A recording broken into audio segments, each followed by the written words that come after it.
the Channeling Intellectual Potential program. We shall have our main topic of discussion, emotional intelligence. And on this topic on emotional intelligence, we are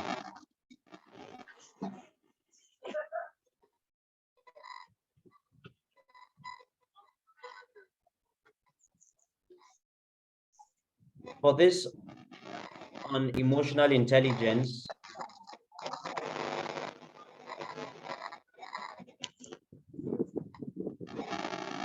we shall have with us Dr. Shang Nelson, who is going to be our main speaker and presenter of the day. And we'll just have a few housekeeping rules to attend to, and then we can surely begin. And I'll be your host, Stephen A. Kube, and Dr. D. Yawad Ansel Michel, who will be my co-host and then the presenter of the day today. And thank you very much for honoring our invitation for today's emotional intelligence topic online webinar. And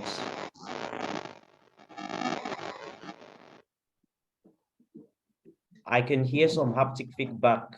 Let me just mute for a while, and then we shall have with us basic housekeeping rules.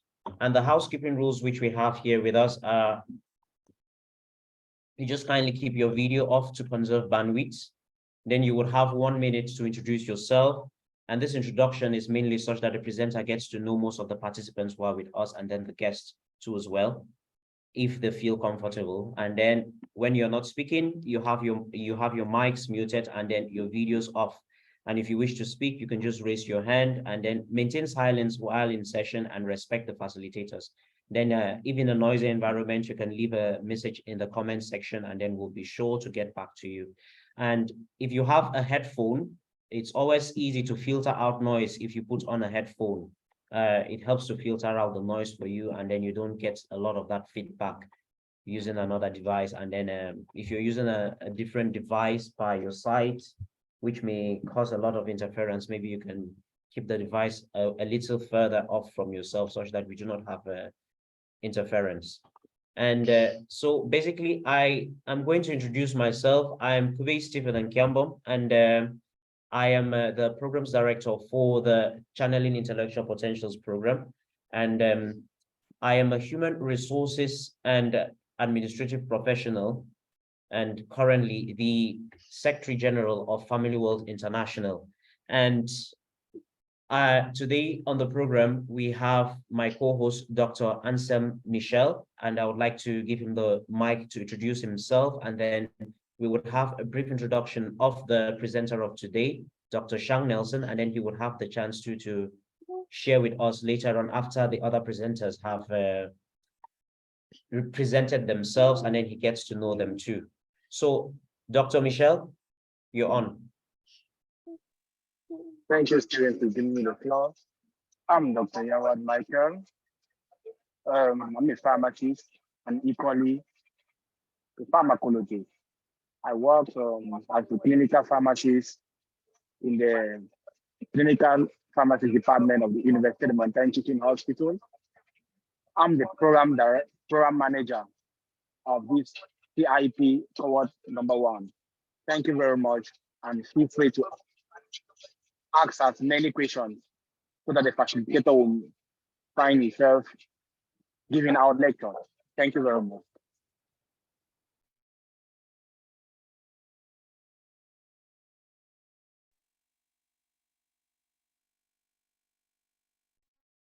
Hey, Steven, you got me? Thank you, Dr. Yawad, for your presentation. And just a brief overview of the profile of Dr. Shang Nelson, who will be our main speaker of the day. Dr. Shang Nelson holds a PhD in philosophy, that's metaphysics and epistemology from the University of Njang. And he lectures at the University of Bamenda and the Catholic University of Cameroon, and he's affiliated with the Philosophy of Education Society.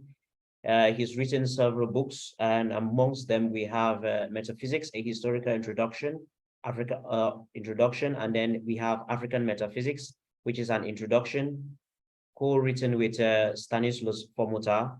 And there's another forthcoming book of his, which is going to be written in collaboration with Professor Valentine Banfegan Galim, whom we had in one of our sessions on leadership and teamwork. I think that should have been the online webinar number 3. And Tanwi Raymond, who would equally be a co-writer of the book titled Education, Dialogue, and Character Formation. Then re-elections on Martin Buber's reflections on Martin Buber's philosophy of education. And it would be worthy to note that Dr. Shang Nelson has been my teacher as well. And is one of those very close persons. And it's not just a teacher to me, but equally my mentor. And I really hold him in high regard.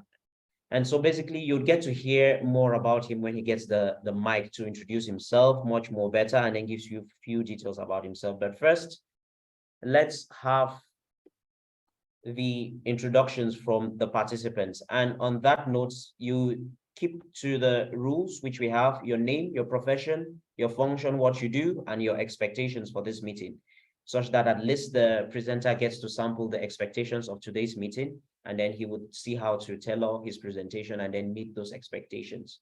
And on that note, I would like to call on, I'll begin with Fobaso Noe. Kindly unmute yourself and then introduce yourself, please.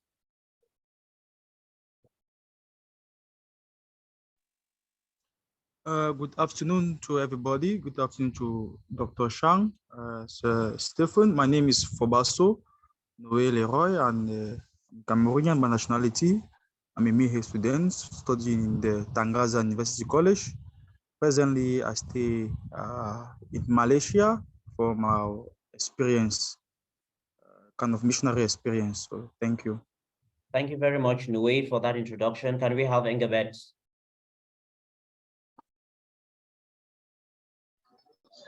Good afternoon, everybody. Good afternoon. My name is Sakone Engelbert. I am a graphic designer and I reside in Yaoundé. So my expectations for this session today will be to get more information on why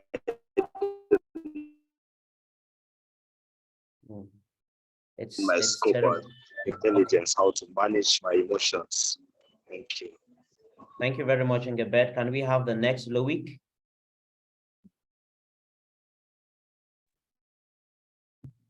Good afternoon to everybody. I'm called Bob Galway, a student from the University of Yaoundé, Toswa, presently in Yaoundé. Thank you. Thank you very much, Bobga. What are your expectations for today's meetings, Bobga? Do you have any?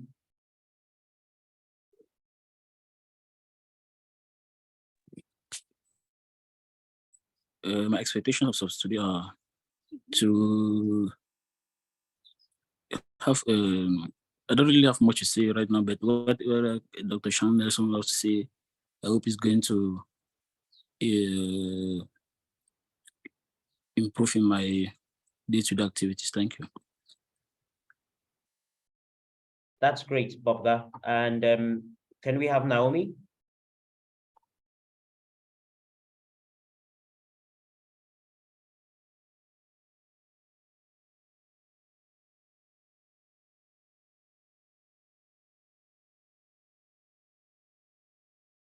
Naomi, are you there with us?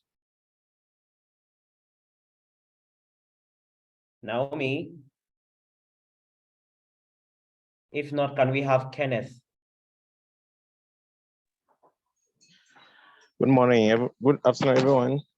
Good afternoon, Kenneth. I am Tam Kenneth, automobile mechanic teacher. I'm happy to be amongst you. Why for today, I am expecting to learn how to better manage my emotions while I'm precisely living in Bamenda. Thank you very much, Kenneth. And I believe, can we have Naomi again before we move on to the presenter of the day? Good afternoon to you all. I'm Good Naomi P., a graduate from the University of Bamenda, Department of Communication and Development Studies. And do you have expectations for today, Naomi? Oh, yes, I'm hoping that at the end of the meeting today, I'll be able to manage what I've gotten so far to better myself and the people around me. Okay, thank you very much, Naomi. Welcome. And finally, I guess we can now turn to our main speaker of the day, Dr. Shang Nelson. You have the floor.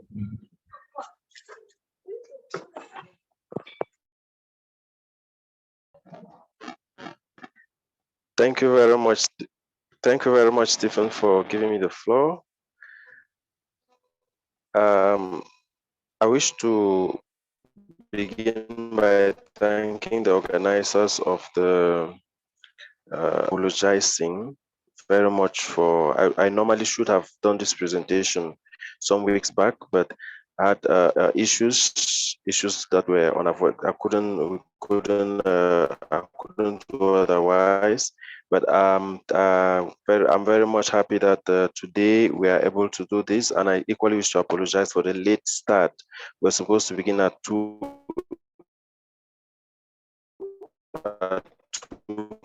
p.m.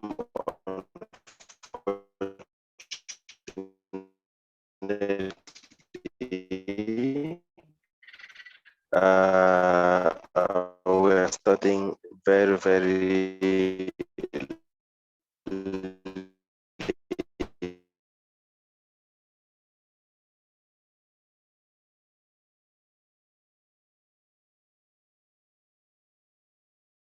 I guess we lost you there, Dr. Shang. The connection just broke and we can't hear you clearly.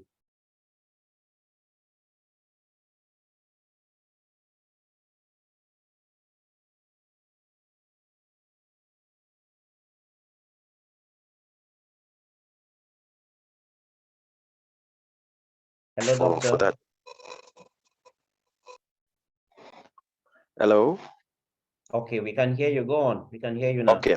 Okay. So I started by apologizing for the late start for today, and equally for not being able to present in the previous days, the previous sessions that were slated for the presentation.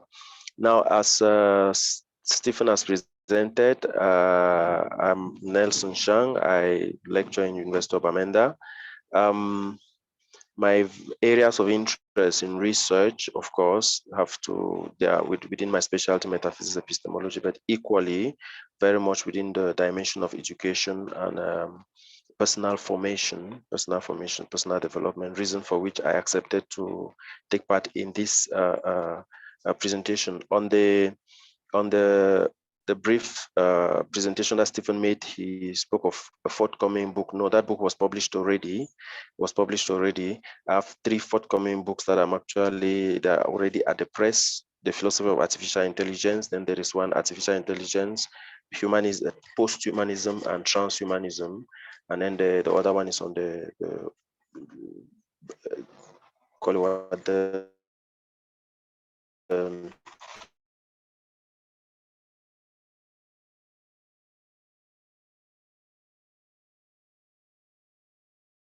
studying philosophy, a bright idea.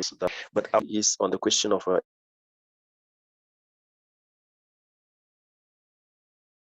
I don't know if it's just me, but can you all hear Dr. Shang at the moment? Not at all.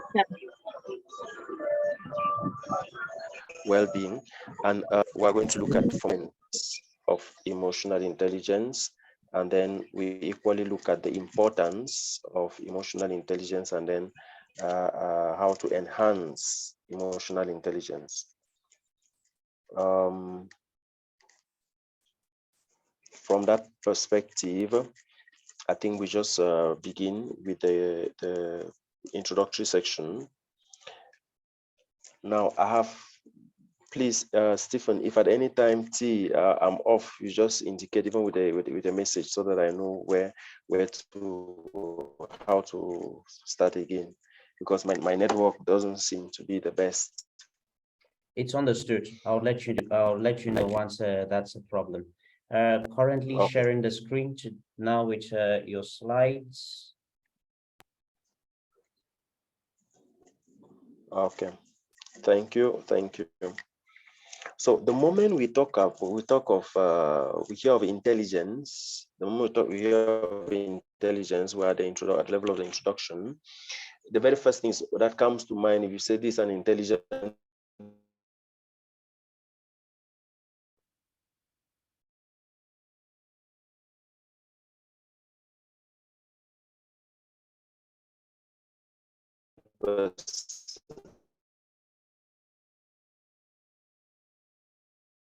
We lost you there again.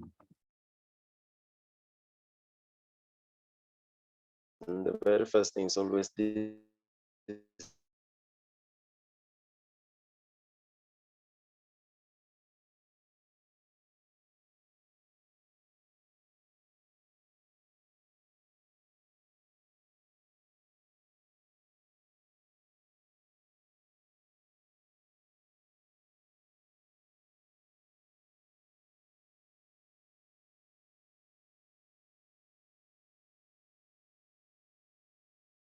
Person knows that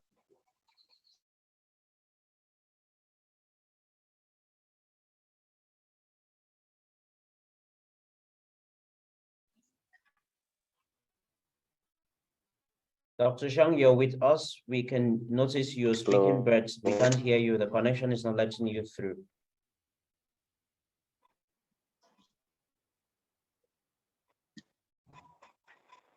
Oh, this is sad.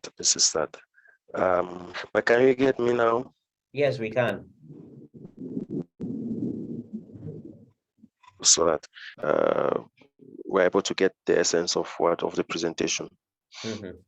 So I was at the level of the introduction talking about intelligence, saying when we talk about intelligence, we're thinking about the ability to acquire and to apply knowledge, the capacity to solve our problems, to reason, and of course to deal with complex issues. And that's why the moment we say someone is an intelligent person, the perspective that comes to mind is always this person has a lot of knowledge, understands certain basic issues, can solve practical issues within its environment, and basically has the capacity to interact with others within the environment, because there is a notion of living in a society, and a society is an interaction.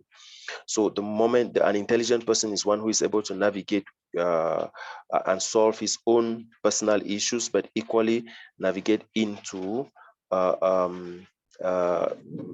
relationships with other individuals within the society.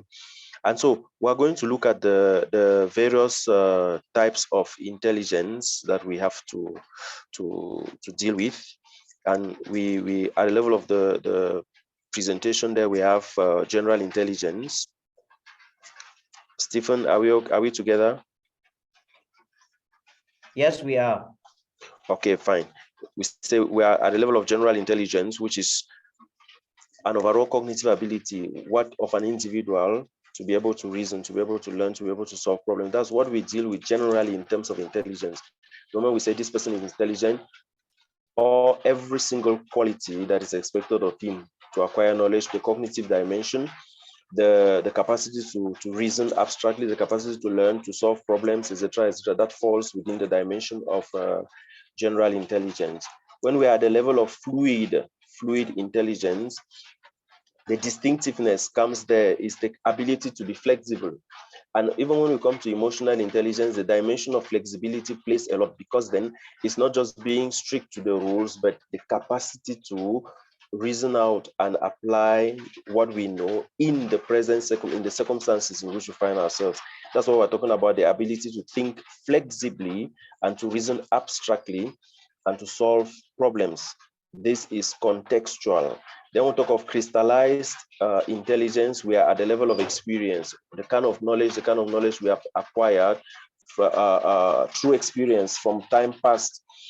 And with that, of course, those in old age, those usually they talk of wisdom. Wisdom is a form of crystallized intelligence, because intelligence, knowledge that is gathered, experience, knowledge that is gathered through experiences from generation to in the course of our lifetime. Let's put it that way. And then we have multiple intelligence. The concept of multiple intelligence is quite recent, and it is one very much propounded by the psychologist Howard Gardner.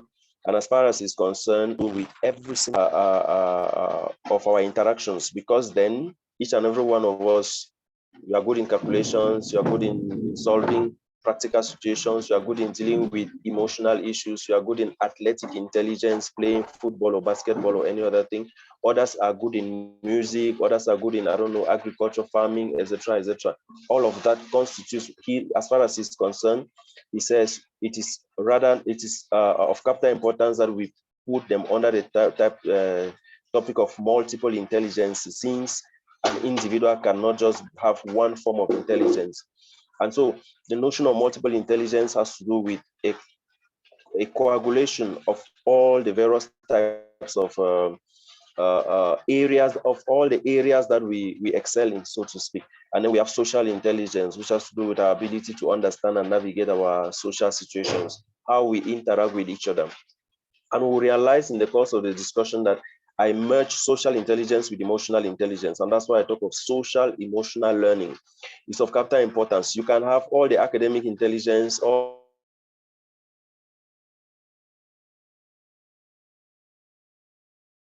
Dr. Shang, are you there with us? We just lost you there again for a moment. and social, there is a problem. So it's of On capital social importance on that. Yes, I am. Okay, we lost you at the level of social intelligence. I was indicating social. Okay, thank you. I was therefore indicating social intelligence is of capital importance. It's the ability for us to be able to understand, to navigate, to relate with others within the society. And it's of capital importance because it goes side by side with emotional intelligence. You can have academic intelligence, generalized intelligence, fluid intelligence, any form of intelligence. If you lack social and emotional intelligence, then there is a problem. And that's why you notice that those who fit within the society are those who have social and emotional intelligence. And that's why in the course of the presentation, I will be talking about the two. I'll be making reference to the two. Then, of course, we have creative intelligence. All the artists, all those who are mostly musicians, artists, carvers, those who are dealing with their creative, that is creative intelligence. To sit and write a poem requires a lot of creative intelligence. Of course, it falls in the dimension of imagination, creative imagination, reproductive imagination, etc., etc. Then we have practical intelligence, which is basically the application of every single the knowledge that we have to the various situations that we find ourselves in. Now we get ourselves into emotional intelligence, and we already said usually what is prioritized in our society, or what is talked of in our society, is academic intelligence, the mind, or very often athletic intelligence. Athletic intelligence, of course, and we realize that athletic intelligence pays more than even academic intelligence in the world of today. Basketballers, footballers, musicians, etc., all these athletics, those who are involved in athletics, there is that prioritization of athletic intelligence in our society today. And with the arrival of artificial intelligence, with the arrival of with the primacy of IT, computers, etc., the dimension of creative intelligence is taking precedence. Yet, as human beings, we have no choice other than to relate with ourselves, understanding our emotions, recognizing and understanding our emotions, and of also recognizing, managing, and understanding the emotions of others. And that's where emotional intelligence plays a crucial role. the capacity to be able to understand your emotions. And the very first thing, even if we realize in our interpersonal conflicts, in all our interpersonal conflicts, there is always a dimension of recognition that is lacking. And very often it begins with the individual. And that's why the very first question, as an individual, the moment I get into the teaching of philosophy, introducing students to philosophy, the very first question is always, who are you? There's the reason why we insist on the question, who are you, is because unless you get to understand and master yourself and your emotions, to understand your emotions, to recognize your emotions, manage them, to know why you get angry at the kind of things that make you angry, to know why you are happy at the kind of things that make you happy, and whether you could manage, we could go through certain situations without letting emotions get the better of you. The moment an individual understands that, the moment we are able to grow as human beings, and therefore to understand that in spite of my weaknesses and strengths, etc., in spite of the way I react to certain things from the perspective of emotions, I try to understand another person's reactions as well. So emotional intelligence is of capital importance. But again, just like all forms of intelligence, it requires knowledge. And then closely related to the concept of emotional intelligence is that of social emotional learning. And I already said, as human beings, this is the most important. We must know how to relate with our emotions, but we must equally know how to relate with others within the society, because no one is an island.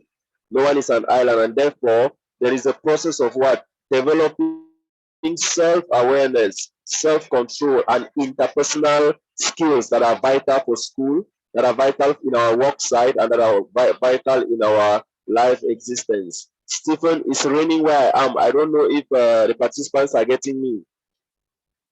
They can get you. I can get you clearly. Okay, thank you, thank you.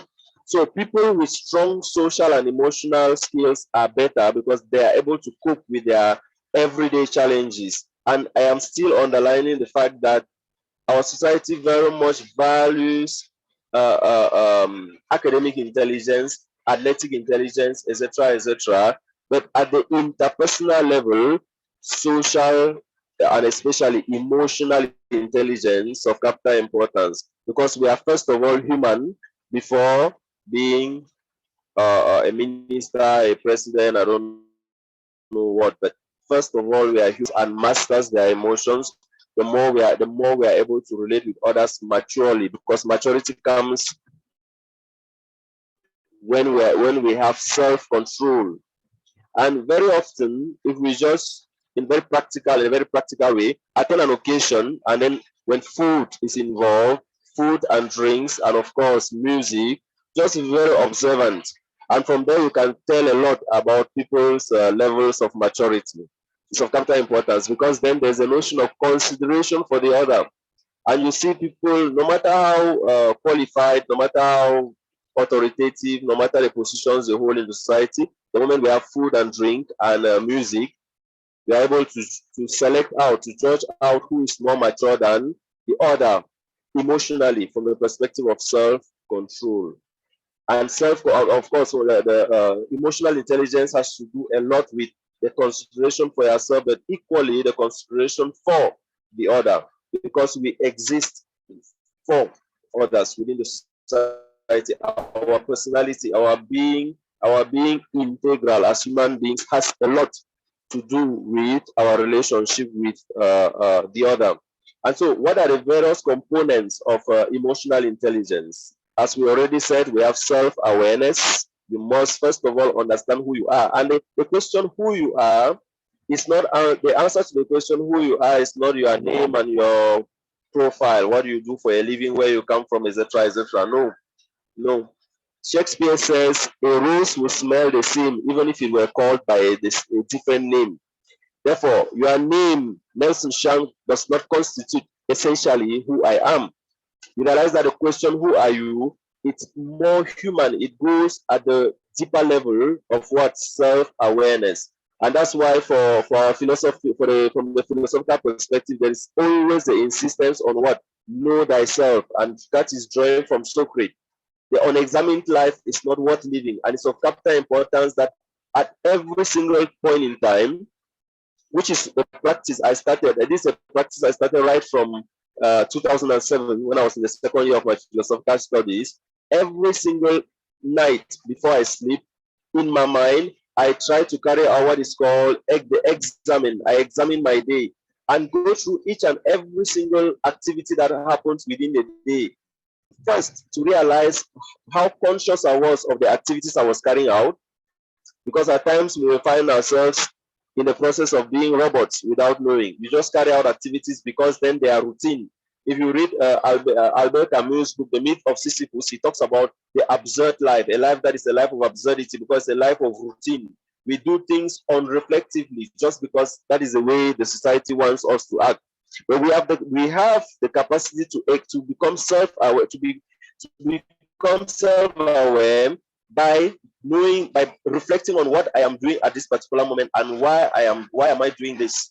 And so in the evening, I sit every time before I go to bed to reflect on every single activity that I've carried out and to ask myself how conscious I was in each and every one of those activities. And very importantly, when it comes to the question of emotions, if I got angry with someone today, if I quarreled with anyone, the question is, why did I get angry? Was there another way out? Is it possible that I could just have ignored the situation or talked over the situation or dealt with differently rather than simply shout at the individual or rather than simply get angry? Because anger, first of all, harms you, the individual who is getting angry. And in the process of doing this, I've gradually come to the point where I've tried to manage to the best of my ability. I got into this because I had anger issues at a very personal level, and there is a priest who called me to his apartment, advised me, and asked me to get an exercise book. And every evening, I should write down the number of times I got angry and write the incident, the various things that happened, and then ask myself the question: would I have handled it differently? And in the course of doing that, I saw the uselessness of even quarreling about certain things or getting angry about certain things. And now it gave me the ability to have a certain degree of self-awareness. That equally goes for joyful issues that give us positive emotions, that whip our emotions positively, that make us happy, so that we are able to focus on the things that make us happier and happier, and to see how to accept and deal with the things that should normally bring up negative emotions in our existence. Of course, any form of negative emotion does not help us in the evolution of our existence. So self-awareness is of capital importance. The moment I get to understand myself as a being that is weak, as a being that has anger issues, as a being that can get angry at certain slight issues, I should be able to understand the other and laugh over my own weaknesses, over my own emotional issues, and understand with the other person. Very often, the fundamental problem is we are too judgmental of the other and not of ourselves. And that's why Socrates says we must struggle to examine our lives daily. And so the expression is the unexamined life is not worth living. It's only from the perspective of self-awareness, from being self-aware, that we can go to the dimension of self-control. It's of capital importance. The moment we are at the level of self-awareness, we can arrive at the point of self-regulation. We can manage our emotions, because then I already realize I am conscious that in the evening I'm going to examine why I'm getting angry in this situation. The moment I find myself in such a situation, I can manage the situation rather than flare about it, get angry about it. And the most awkward thing, which is going to come at the end of the exercise, one of the most awkward things, which I find very often, is in taxis, in markets, in public places. You find people quarreling with each other, insulting each other, really, really getting angry, whereas they just have to meet within 1-2 minutes, and after that they will not meet again. And that's all. And you go home with lots of negative emotions and the rest of it. So the moment you are conscious of yourself in relation to recognizing your emotions, understanding your emotions, your strengths, your weaknesses, etc., we can easily get to the level of self-regulation. Self-regulation there has to do with managing and controlling our emotions. Of course, if we are managing and controlling our emotions, it leads us to the dimension of what? Social awareness. being conscious not only of our own emotions and of our own feelings, but equally of the emotions and the feelings of the others. It's of capital importance because a human being is a relational being. It's a being that is involved in a relationship with the other, and that leads us to the next dimension component of emotional intelligence, which has to do with what? Relational management. How do we deal with our emotions in such a way that we can maintain a healthy relationship? Unfortunately, many of us are not given the privilege to be in healthy relationships. You find people in real abusive relationships that are taking away their personal dignity, their personal sense of the self, their self-image. And people still persevere in the relationship for various reasons. But with social emotional intelligence, we can manage our way through such relationships. And one thing too is running away from relationships because of social emotional issues too doesn't help the situation. Examining yourself and helping the other to equally examine and become conscious of themselves and of their emotions and why they do what they do is of capital importance. That's why all of these, every single thing in relation to emotional intelligence and social intelligence, they hinge on the concept of communication, dialogue. Now, there is therefore the dimension of self-managing relationship management, how we manage that so as to maintain a healthy relationship. Where are we maintaining the healthy relationship? And this is where we come now to the point of the importance of emotional intelligence. The importance of emotional intelligence. Where do we maintain a healthy relationship? In the workplace, because then you can be knowledgeable, you can have all the creative intelligence, you can have all the fluid intelligence, you can have all the I don't know, every single, you can be qualified for a particular job, but if you cannot relate healthily, emotionally with others within the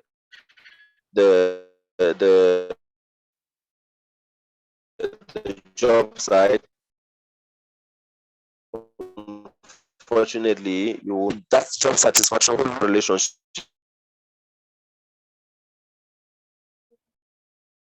Dr. Shang, we lost you at the level of job satisfaction relationship while talking on personal relationships.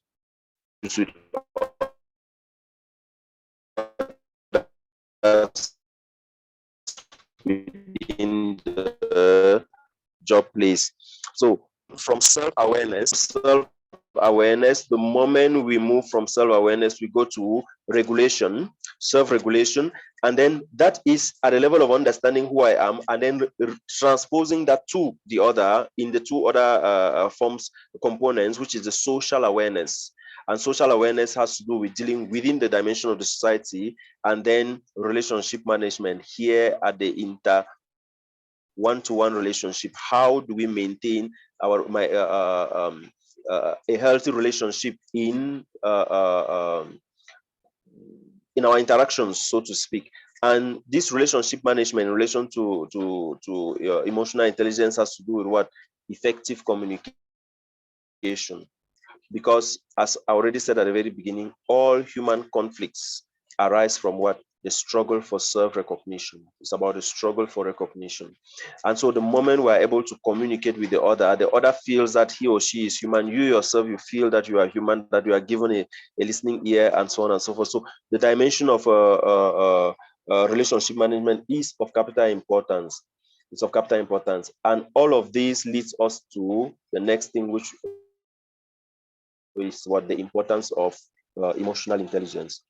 And at this level, we're looking at emotional intelligence from two dimensions. How can we maintain a healthy relationship with others in the workplace? So capital importance in the workplace, because no matter how intelligent you are, no matter how creative you are, no matter how qualified you are, if you lack emotional intelligence, if you lack social intelligence, you will not be able to relate with others within the job site, and there you will not have job satisfaction.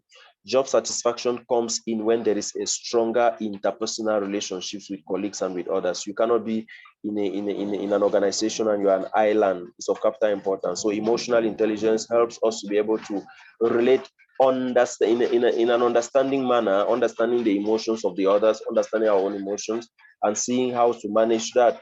That's where we can talk of borrowing from a course called hermeneutics. We can talk of what the fusion of horizons. I fuse my own emotional state with the emotional state of the others. The moment we fuse our horizons, there is understanding, and that understanding in the job site equally reflects itself. This emotional intelligence equally reflects itself in interpersonal relationships. And of course, emotional intelligence plays a crucial role in building strong connections because of what? The capacity to understand your partner's needs and emotions, the capacity to communicate effectively, the capacity to solve conflicts in a healthy way without being insultive, without the desire to humiliate, without the desire to humiliate the other. Because one other thing that kills us in our relationships is the capacity to make sure that we humiliate the other and make the other feel worthless. It's a very, very dangerous situation. We must arrive at a point whereby emotional intelligence should help us to have, one, our mental health and our well-being, so capital importance. But two, we must transpose that to make sure that others that are within our sphere, within our sphere of relationship, that they too are in a that they feel comfortable, they feel respected, they feel acknowledged, and so on and so forth. Then how do we enhance emotional intelligence? This is of capital importance because the moment you are already aware of your emotions, the moment you regulate your emotions, the moment you have that social awareness relating your emotions to others within the society, the moment you have relationship, the capacity to use your emotions to manage your relationships, it is not enough to keep them because challenges abound on a daily basis. How then do you enhance this emotional intelligence? One way is through self-reflection. I already indicated at the very beginning, the capacity to spend some time to ask yourself questions. Why did I get angry at this particular point in time? Why was I so happy about this particular event? What makes me happy? What makes me sad? And why do I get angry at this and these situations? Is there another way out? Self-reflection is of capital importance because then it keeps us moving. And of course, you can do that through the process of examination, self-examination, as I said. Keeping a diary is of capital importance as well. Journaling, putting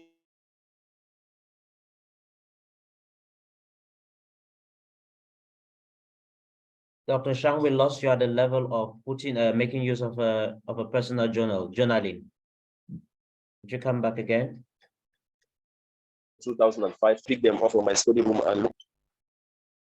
Hello? Yes, Dr. Shang, we can hear you now. We lost you at the level of journaling. Okay, journaling. I was indicating I still have my journals from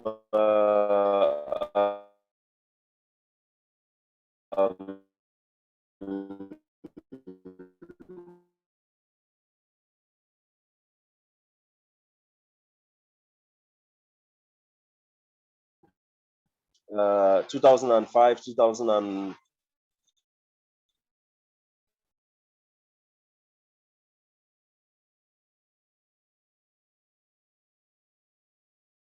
Six.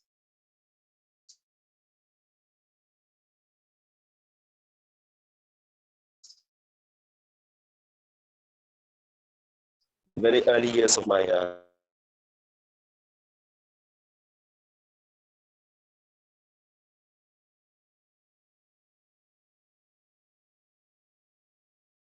Okay, the line is still breaking up, Dr. Shang. At the moment, we've heard that you still have journals from 2005 to 2006, and from the very early years of, that's where we lost you.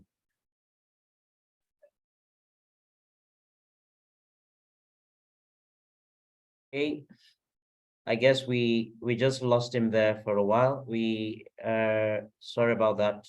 Just give him a few minutes. Let's see if he reconnects.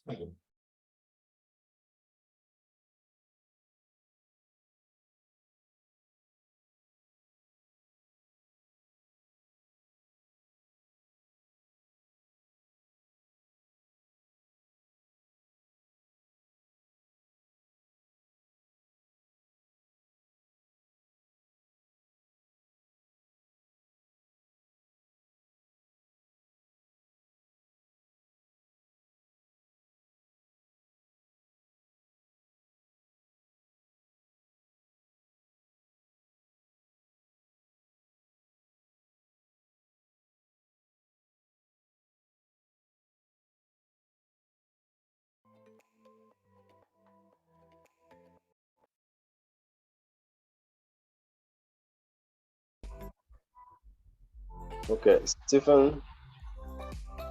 Yes, Dr. Shang. Good to have Okay. you back. Let me share the screen Please. again.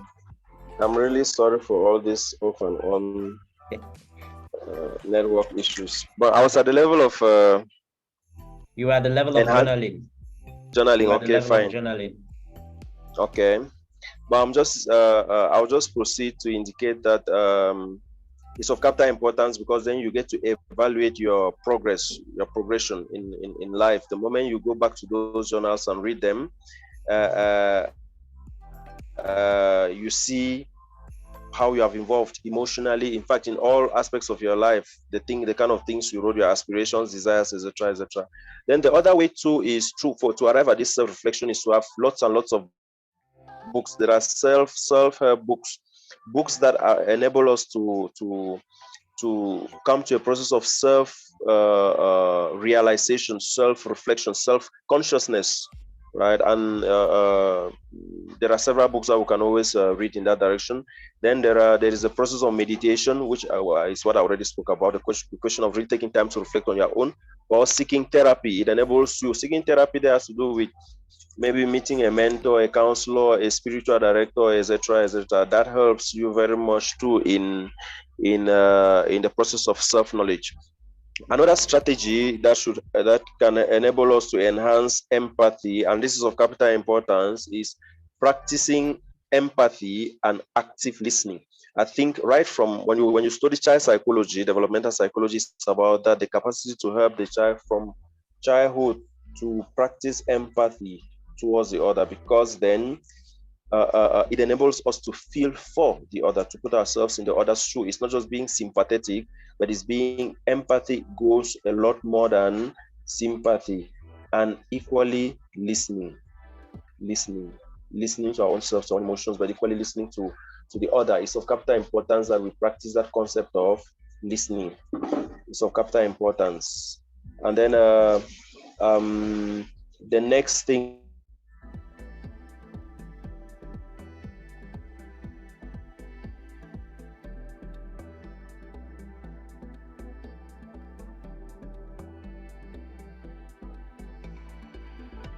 develop self-care practice back on oneself, right? It's about focusing back on oneself.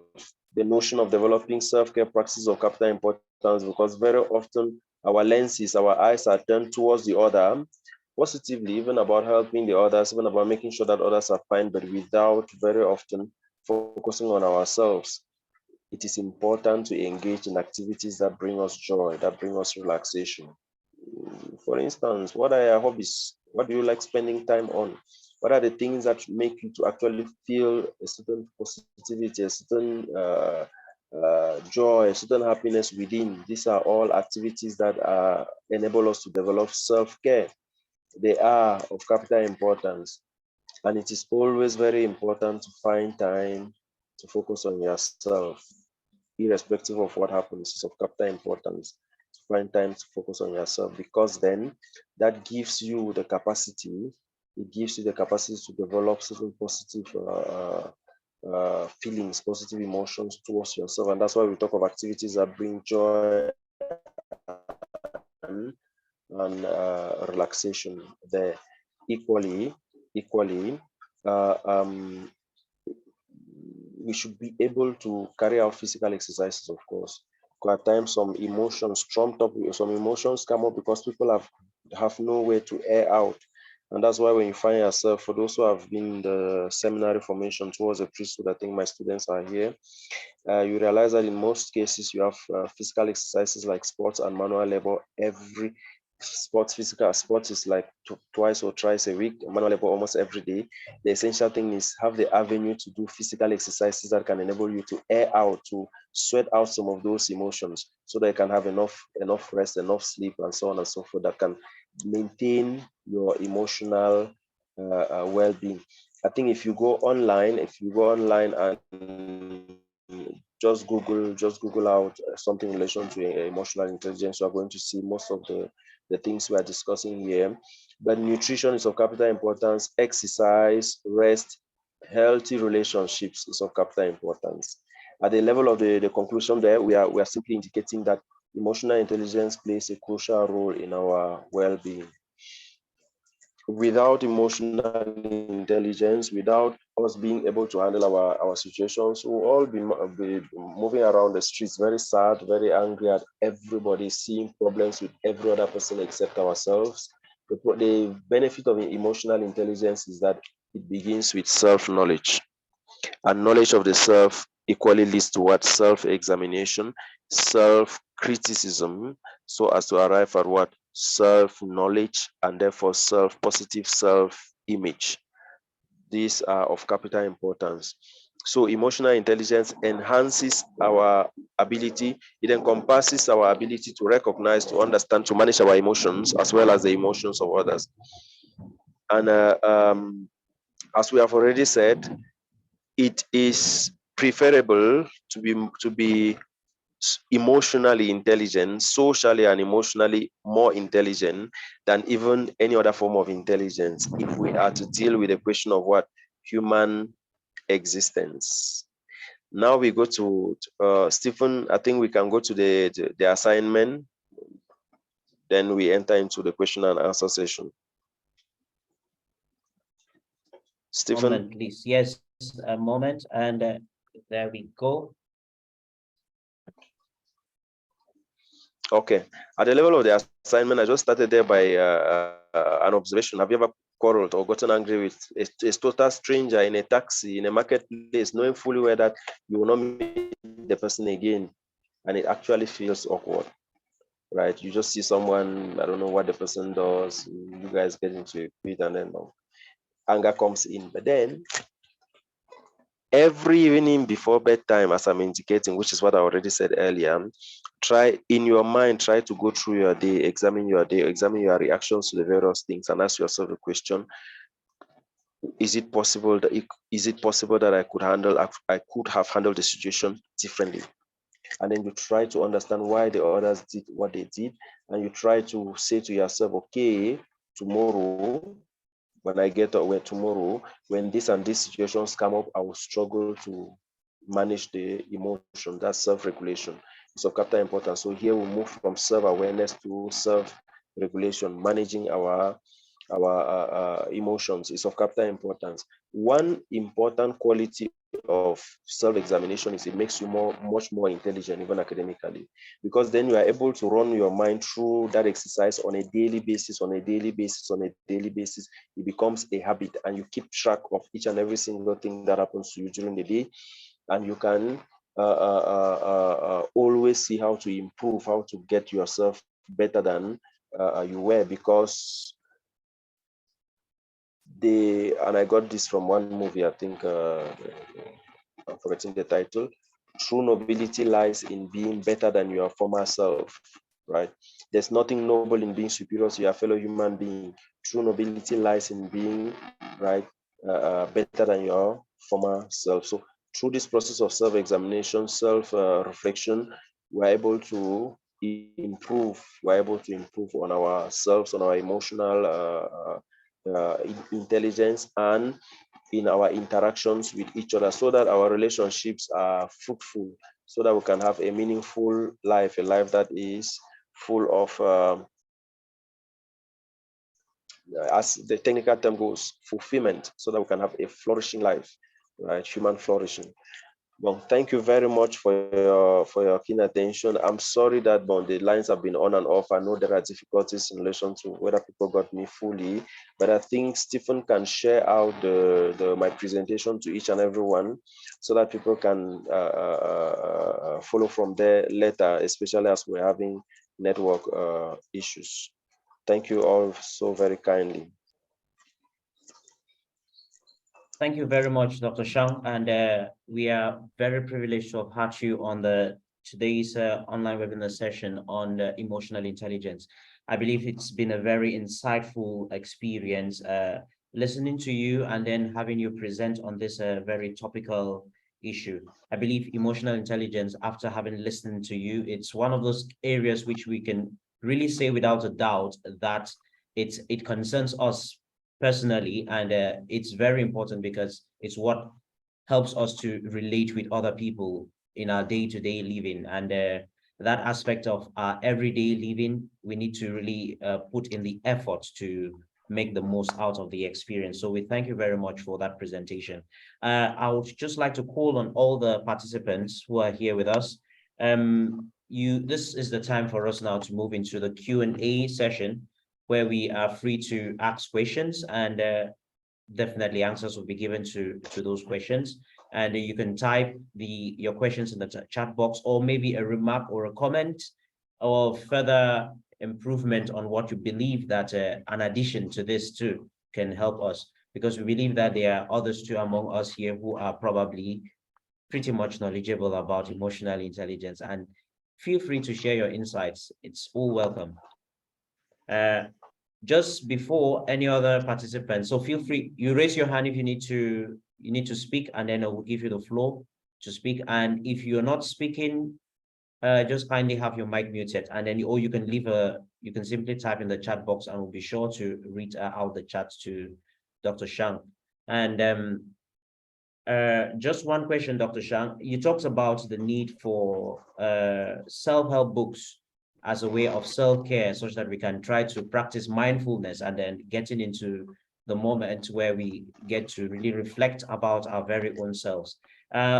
Could you just highlight any few books that come to mind on self-help books, such that we can maybe recommend them to the participants who are here with us and other listeners who have joined us? Okay, thank you very much for the question, Stephen. Already we could think of books written by John Powell, and I will recommend this book, Happiness is an Inside Job, right, by John Powell. The book is available online. I think you just type John Powell, Happiness and Inside Job. You put a PDF. You are going to have that. There are books by Henri Nouwen. There are books by Paul Vaki, Be Human, Be Holy. These are but anyway, and a host of, as we are going on with the discussion, I'm going to list out others, but I would highly recommend John Powell, Happiness is an Inside Job. I'll highly recommend Paul Vaki, Be Human, Be Holy, Be Human, Be Holy. Then, of course, this book by Norman Vincent Peale. What's the title of this book now? Very famous. How to Influence People? Oh, no, not necessarily. No, not that one. What's this book? The Power of Positive Thinking. Positive Thinking, yeah. The Power of Positive Thinking. There are no two books. That one too is classic. Yeah, it's classic. The Power of Positive Thinking. And there are a host of other books in that direction, in the direction of self-help. The fundamental problem with self-help books is that most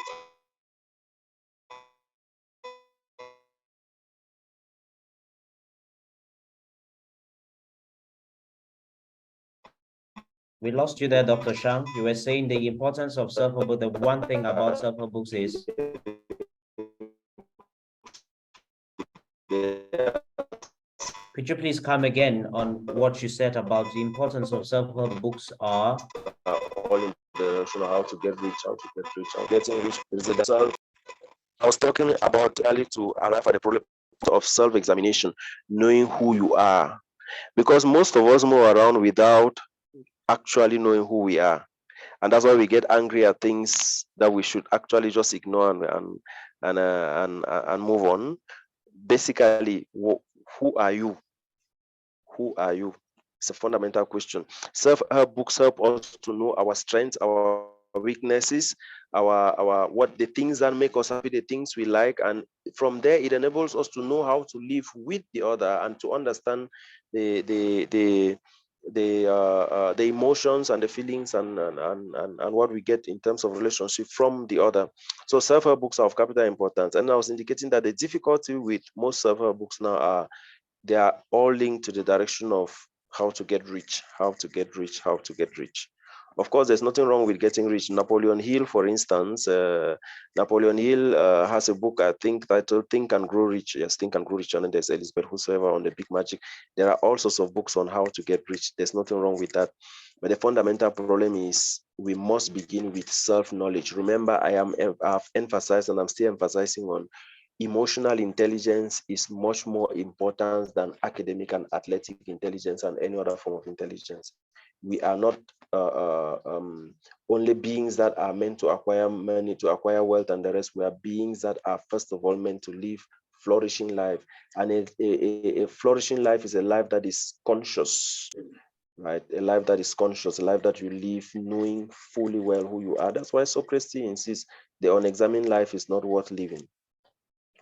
So it's of capital importance that we move. And then for the self-help books that we indicated, Vincent Norman Peale, The Power of Positive Thinking, John Powell, Happiness is an Insight Job, Paul Vaki, Be Human, Be Holy. These books and other books anyway, there are several other books, but then these books will help you to very often, very much arrive at the point of self-awareness. Thank you very much, Dr. Shang, for those insights. If you look into the chat box, we have included the titles of the books and their authors, so such that you can simply go through them if you wish to get them. And just the one note which you made, we are meant to live flourishing lives, a life that is conscious, a life that is examined, and a life that is intentional. So I think that's one very key thing which we can take from today. Thank you very much for those insights. And any other persons who have questions and reactions, please kindly indicate and we'll give you the floor to speak.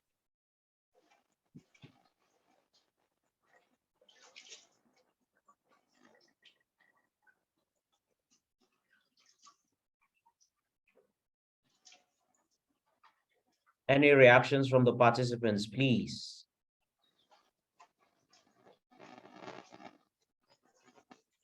Yes, Engelbert, your hand is up. You have the mic. Okay, thank you very much for the wonderful presentation, Dr. Shang.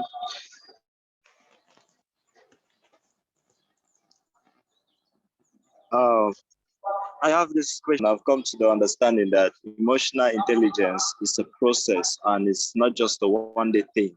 It takes time to build emotional intelligence, like how to manage your emotions. It's a process. When you are in that process, let's say, for example, you find yourself unconsciously getting into a negative emotion. When you realize at this point, like maybe you're practicing self-awareness and then you want to, let's say, eliminate anger issues and you're practicing to handle such issues. But when you unconsciously find yourself in that situation, how do you do to switch back? Like, let me say, switch back to a more positive emotion. Okay, thank you very much, Mr. Akoni Engelbert. It's a very important question, and it's a question that reflects each and every one of us in relation to our day-to-day experiences. Very often you find yourselves in situations of anger, and then of course you start asking yourself the questions you're asking. The first thing is to become conscious, that's self-awareness. I am on a process of trying to build up positive emotions.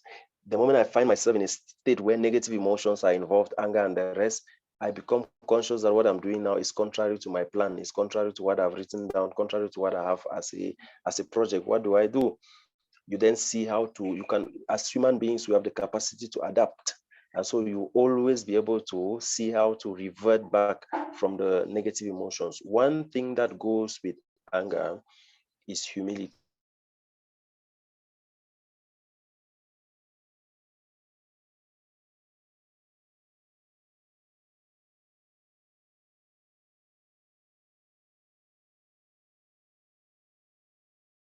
The capacity to say, okay, not be engaging quarreling, rather than, I think instead, even no matter how high the other person is in anger, I think it brings down the situation. But also, if you do not have the opportunity to engage in that form of dialogue with the other, it's for you as an individual to be conscious, that, hey, at this point in time, the emotion I'm having is not the one that I should be having. As you indicated earlier, emotional intelligence is not something that we acquire one time and that's all. You grow with it on a daily basis. Therefore, there will be moments you get really, really angry. And then you get back home, and by evening, you look at yourself and in the mirror and you just laugh at yourself, or you're just ashamed to handle this way. That is emotion. It helps you to handle a similar situation tomorrow differently. So, and there must be situations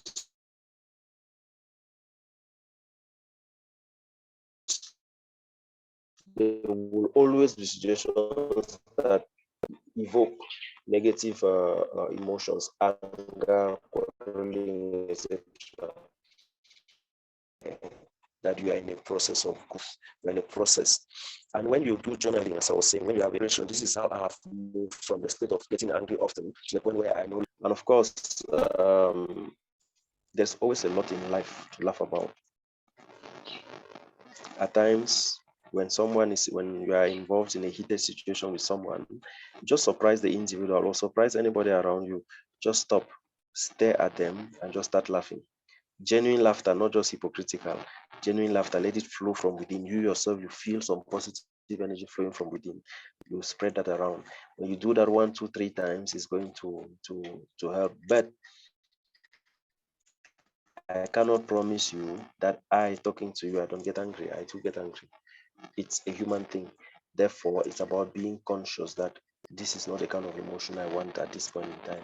And therefore, what do? I try to see how to revert back to a positive emotion. So, Captain, important. Thank you.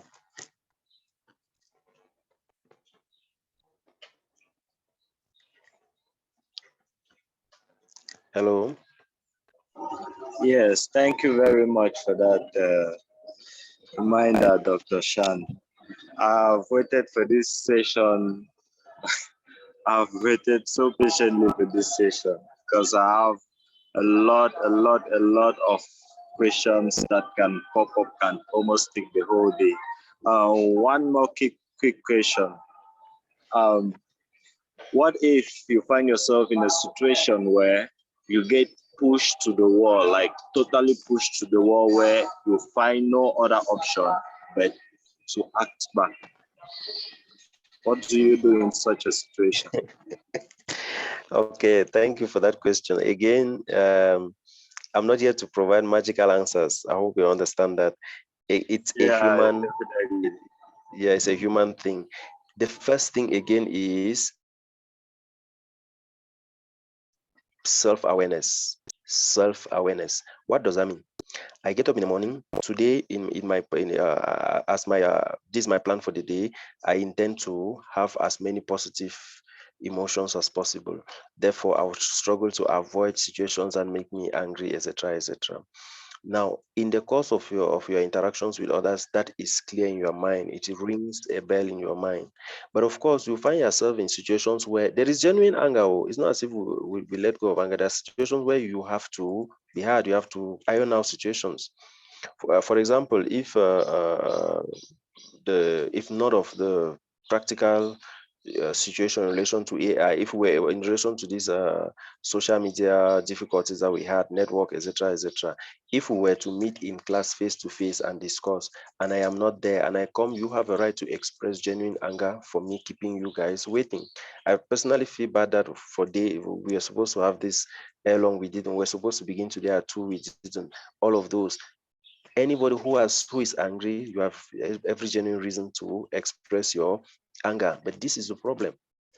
If you express the anger and then carry the anger all along, then tomorrow we meet and you still look at me and you have anger, then there's a problem.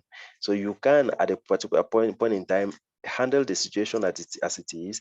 And as you are talking about it, you are removing it out of you, you are letting go of it, and the emotion does not stay. The fundamental problem is when the negative emotion stays. And this brings me to one thing, the question of forgiveness. Forgiveness is of capital importance, and you must first begin by forgiving yourself. One reason why people find it difficult to forgive others is because they have difficulties forgiving themselves, even though they are not conscious that there is something called self-forgiveness. You must arrive at a point where you examine yourself, understand yourself, feel sorry for the kind of things you did, accept the fact that this is how I have acted, this is how my life has been, and I forgive myself, so that when you come into any interaction with the other, you can easily forgive the other, not hypocritically, not in a pretentious manner, but genuinely telling the individual, I'm not happy about this, but I'm not keeping it in my heart. I forgive you, and genuinely you let go and you try to replace it with a positive emotion. There will always be situations where you are pushed to the wall. That one is clear. Express your anger genuinely, but do not carry the emotion with you, because then that is what hampers your life. That's what makes you not to proceed. And I must equally indicate one thing, and this is of capital importance. What are the things that block people from progressing in their life, from having fruitful, flourishing lives? One, the capacity, the inability to forgive others. Two, the desire to revenge, to pay back. Three, jealousy, competitive jealousy. It's of capital importance that we let go of all of those things. And four, doing everything, making sure that you always put others down. By bringing other people down, you are unconsciously bringing yourself down. So if we are able to forgive, if we are able to let go of the desire to pay back, to revenge, if we are able to let go of this jealousy attitude and excessive anger, I forgot about that, excessive anger, and then the desire to put other people down, if you're able to let go of all of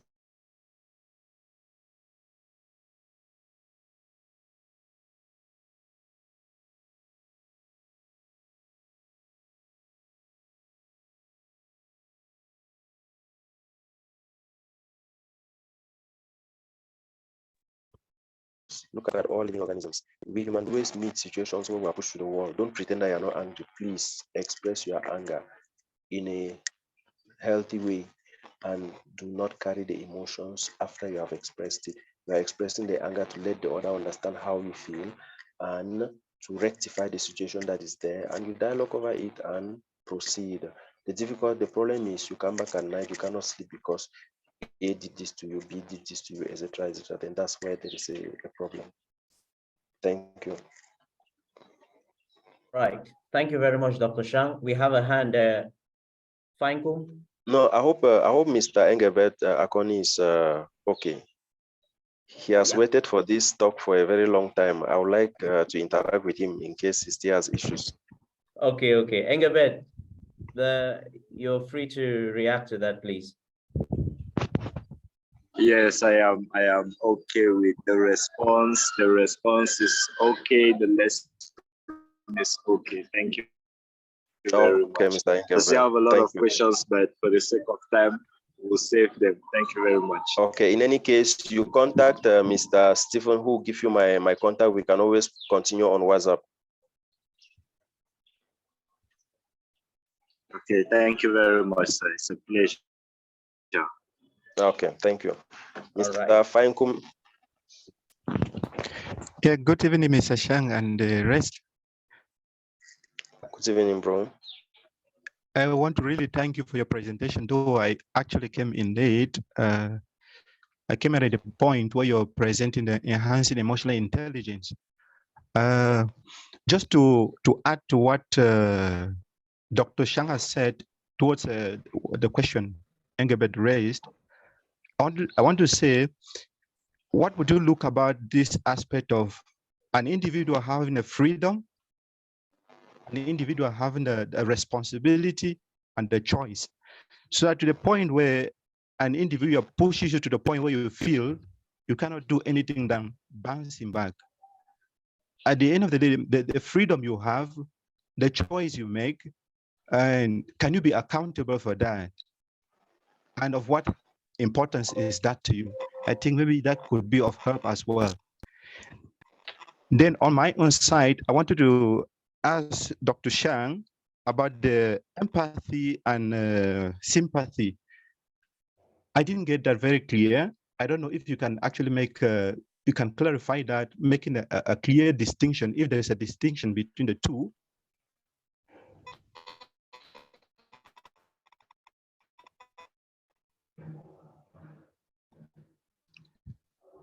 Hello?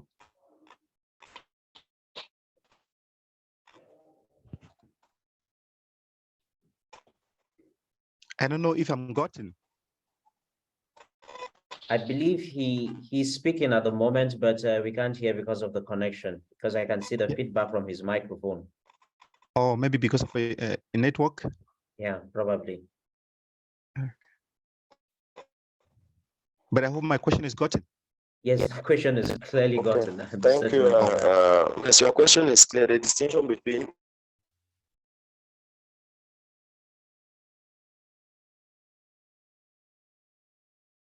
hello.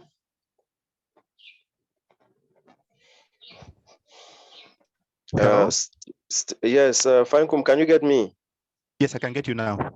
Okay, thank you. You're asking about the distinction between empathy and sympathy, right? And sympathy, yes. Good. I'll just do that with an example. You are moving along the street. You see a child who has fallen in a pool of water, dirty water, mud, right? And you say, "Where, Ashia? This is bad. See how you have dirtied your dresses. Where I really feel for you, it's really bad. Ashia, Ashia, Ashia." That is sympathy. You pass and go. But empathy requires that you get in, if you come in and enter into the muddy water with the child and sit there and you're crying with the child, then finally you have not helped the situation. But empathy requires that you come in, you send one of your leg inside. This is just graphic anyway. You send one of your legs into the water, you fill the dirty water with the child, and the other leg is out where you can help the child, and you succeed to pull out that child from the muddy water. That is empathy. Sympathy is at a distance, you simply say, "Where, Ashia, this is bad, and then you go." But empathy has to do with actually lending a helping hand.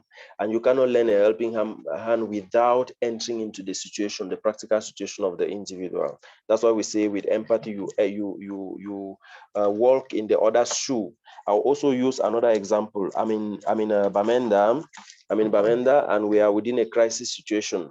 Right, every day you hear they have killed A, they have killed B, they have killed C. The recent situation that happened where they opened fire at the junction and more than 10 people were killed.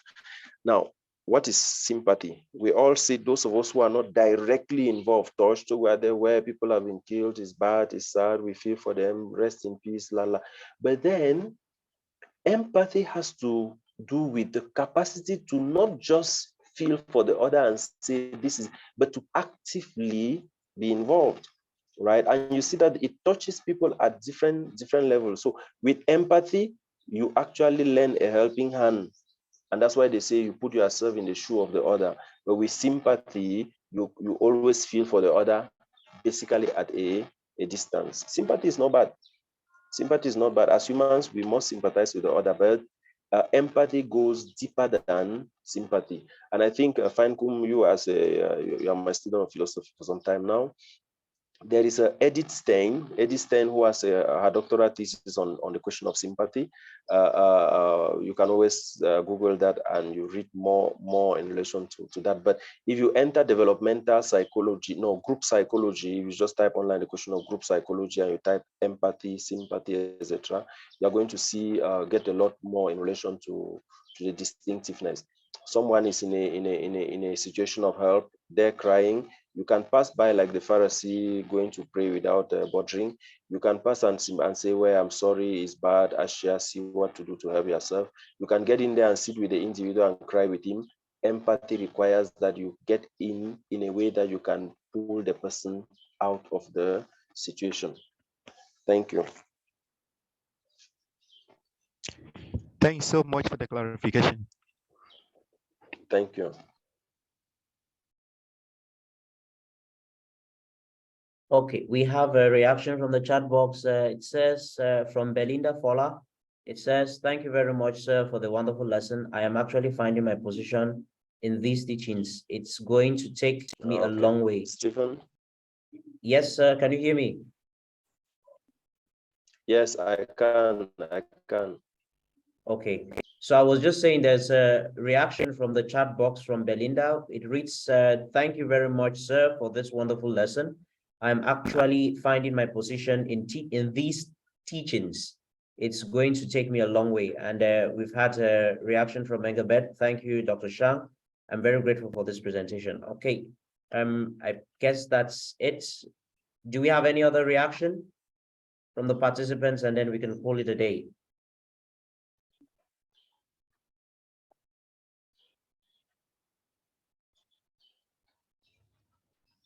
Silence means every other person it's okay with that. So we wish to okay, we have a hand again from Finecom, Emmanuel. Yes, Emmanuel. Just a reaction. If such forums can be organized often, that could be of help as well. Thank you very much, Emmanuel. We have these sessions particularly based for the Channeling Intellectual Potential Participants Program, where we have the participants based on the cohorts to attend, but we equally make it open to such that other persons who find the topic worthwhile can equally benefit from it as a result, such that it's a win-win situation, owing to the fact that the CIP program addresses the concerns herein discussed in the hopes that it helps most of us young persons and young Cameroonians and young Africans to be able to take the lead in building our personal and professional skills. Thus, we would definitely always notify the participants who are here with us, as we've taken good note of those who are here, and to share with them the links to the various sessions when the time does come. And so we wish to just take this time to say thank you very much again for attending, Emmanuel. It's an honor to have you two here with us, and for your feedback and your inputs too as a result. So thank you for that comment. We'll do well to notify you of the upcoming events that shall be coming up in the days ahead. I'm grateful, and thanks a lot too. Okay, and Naomi just has one last reaction. She says, good afternoon to you all once more. I thank you so much for this wonderful presentation. This is already helping me to be able to solve anger-related issues and to be able to relate with people of different temperaments. And Naomi, thank you too for that feedback, and we do appreciate your inputs on that. And we will be moving on to the next phase of this program, which is just simply final recommendations and remarks. And throughout the session, we were able to note that key amongst the topics discussed, we talked about introduction to emotional intelligence. We talked about the types of intelligence. And in relation to that, we talked about general intelligence, fluid intelligence, crystallized intelligence, multiple intelligence, social intelligence, creative intelligence, and practical intelligence. And our main focus of the day was rather the emotional intelligence. And thus far, we learned practical tips on how to manage emotional intelligence, and to the importance of emotional intelligence and how to enhance it, and likewise the importance of emotional intelligence to our daily living and in our modes of relation with each other. And the assignment of the day was that we should put ourselves in the situation where we ask ourselves, have you ever quarreled or gotten angry with a total stranger in a taxi or in a marketplace, knowing fully well you may never see them again? Doesn't it feel awkward? I believe that's the question that was put to us. And we were encouraged to do this every evening and then write down the events of the day. We reflect over it and reflect on those emotions that we were able to encounter as a result of our relationships with each other, with one another, and with our own selves too. Reflecting on those emotions are a key aspect in managing and enhancing emotional intelligence. And I believe we have really gotten a huge support from Dr. Shang on this note, and we cannot be grateful enough, irrespective of the difficulties which we had. We apologize for those difficulties, but it's we equally understand the context from which we all operate from, and the connections and the internet connectivity is very poor. So we apologize for those technical difficulties on our part. And we do hope that moving forward, we would definitely just get something worthwhile when we move on to the next online webinar session, and it will be notified. You will be notified about when the next is coming up. But we wish to take this time to say thank you. And in the chat box, can we just see reactions and emojis for Dr. Shang, and a big thank you to him. And Dr. Shang, if you have any last few remarks or last words, it's the time for you to do so now. Thank you very much. Thank you very much, Stephen. I just wish to appreciate again, to thank the organizers, and thank you, Stephen, in particular, and the organizers for being patient with me. Thank the participants for being patient with me as well. And to say I am very, very much moved to see young people who are into this program of learning. It's not easy. It's not easy to create time to discuss, to have such programs, but to find young people who are very much interested in self-growth, self-knowledge. For me, it's something something that I appreciate very much. And I'd like to encourage each and every one of us to indicate that we learn on a daily basis and we grow on a daily basis. And so when programs like this come up, it's good for us to take the challenge to attend. And those of us who are doing the presentations, we are equally in the same process like each and every one of you. We are all on the process of growth. The more we do the research, the more we study, the more we reflect, the more we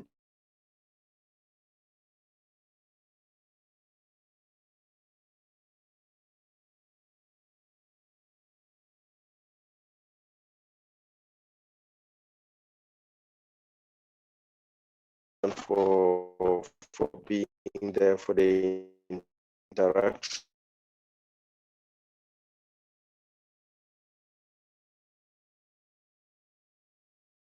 For the questions, because they equally help me to better person.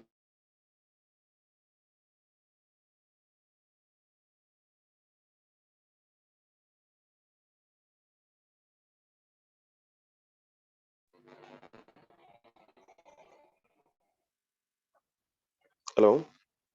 Yes, Dr. Shang, we can hear you. Okay, sorry, the network again. Just one last thing.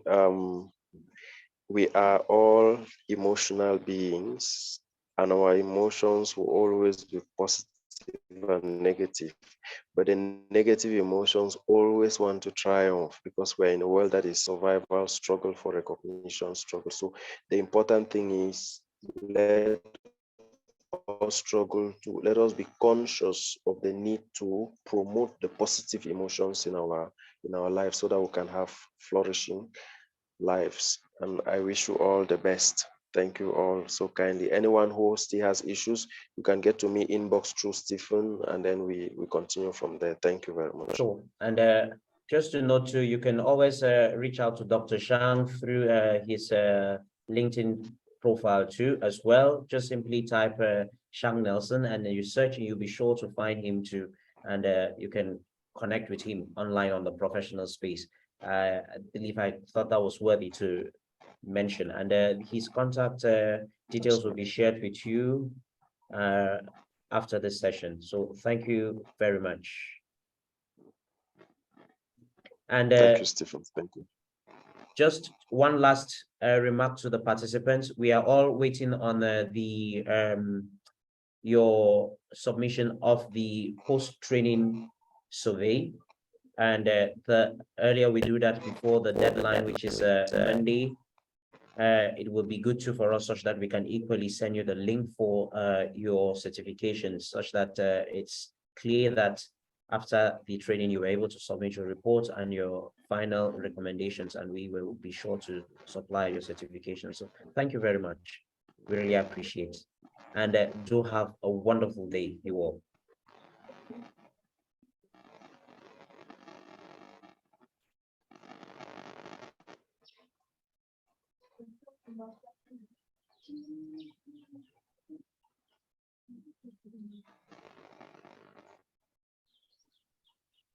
Thank you.